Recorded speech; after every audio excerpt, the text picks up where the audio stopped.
ವಿನಾಯಿತಿ ವಿನಾಯಿತಿ ವಿನಾಯಿತಿ ವಿನಾಯಿತಿ ಬೇಕೇ ಬೇಕು ಬೇಕೇ ಬೇಕು ಬೇಕೇ ಬೇಕು ವೃತ್ತಿಯನ್ನು ಆರಂಭಿಸಿದ್ದೇವೆ. ಸುಮಾರು 13 ವರ್ಷಗಳ ಕಾಲ ಈ ವೃತ್ತಿ ಜೀವನದಲ್ಲಿ ಅನೇಕ ಕಷ್ಟ ಕಾರ್ಪಟ್ಟು ಬೇಕೇ ಬೇಕು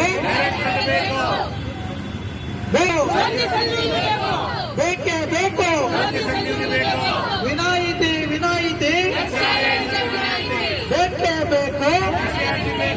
ನೌಕರರ ಸಂಘದ ಅಧ್ಯಕ್ಷರು ಇವರೆಲ್ಲ ನಮ್ಮ ವೃತ್ತಿ ಬಾಂಧವರು. ನಮ್ಮ ಏನೇ ಒಂದು ಸತ್ಯಾಗ್ರಹ ಧರಣಿ ಕುತ್ಕೊಂಡಿರ್ತಕ್ಕಂಥ ಮುಖ್ಯವಾದ ಉದ್ದೇಶ ಏನಪ್ಪ ಅಂದ್ಕಿನ ನಮ್ಮ ಬೇಡಿಕೆಗಳು 5 ಇದಾವೆ ಸರ್. ಆ 5 ಬೇಡಿಕೆಗಳಲ್ಲಿ ಮೊದಲನೇ ಬೇಡಿಕೆ ಬಂದು ಒಂದು ನಿರ್ದೇಶನ ಆಗಿದೆ ಸರ್.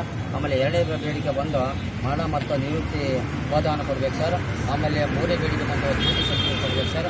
ಆಮೇಲೆ 4ನೇ ಬೇಡಿಕೆ ಬಂದು 10% ವಿಶೇಷವಾಗಿರ್ತಕ್ಕಂಥ ವೇತನ ಸರ್. 5ನೇ ಬೇಡಿಕೆ ಬಂದು ಎಚ್ಚರಿ ಅಂದರೆ ಮನೆ ಬಾಡಿ ಕಟ್ಟಿದಂಥ ವಿನಾಯಿತಿ ಕೊಡ್ತಕ್ಕಂಥದ್ದು ಮುಖ್ಯವಾಗಿರ್ತಕ್ಕಂಥ ಬೇಡಿಕೆ ಸರ್. ಅದರಲ್ಲಿ ಮುಖ್ಯವಾಗಿರ್ತಕ್ಕಂಥದ್ದು ನಿರ್ದೇಶನ ಆಗಲೇಬೇಕು ಸರ್.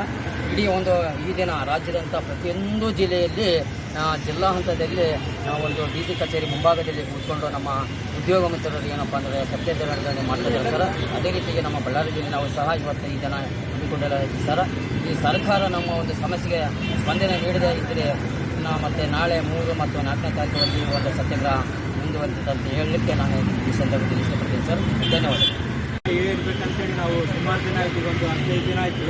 ಬೆಂಗಳೂರಲ್ಲಿ 3 ದಿನ ಸತತವಾಗಿ ಹೋರಾಟ ಮಾಡಿದ್ದೀವಿ.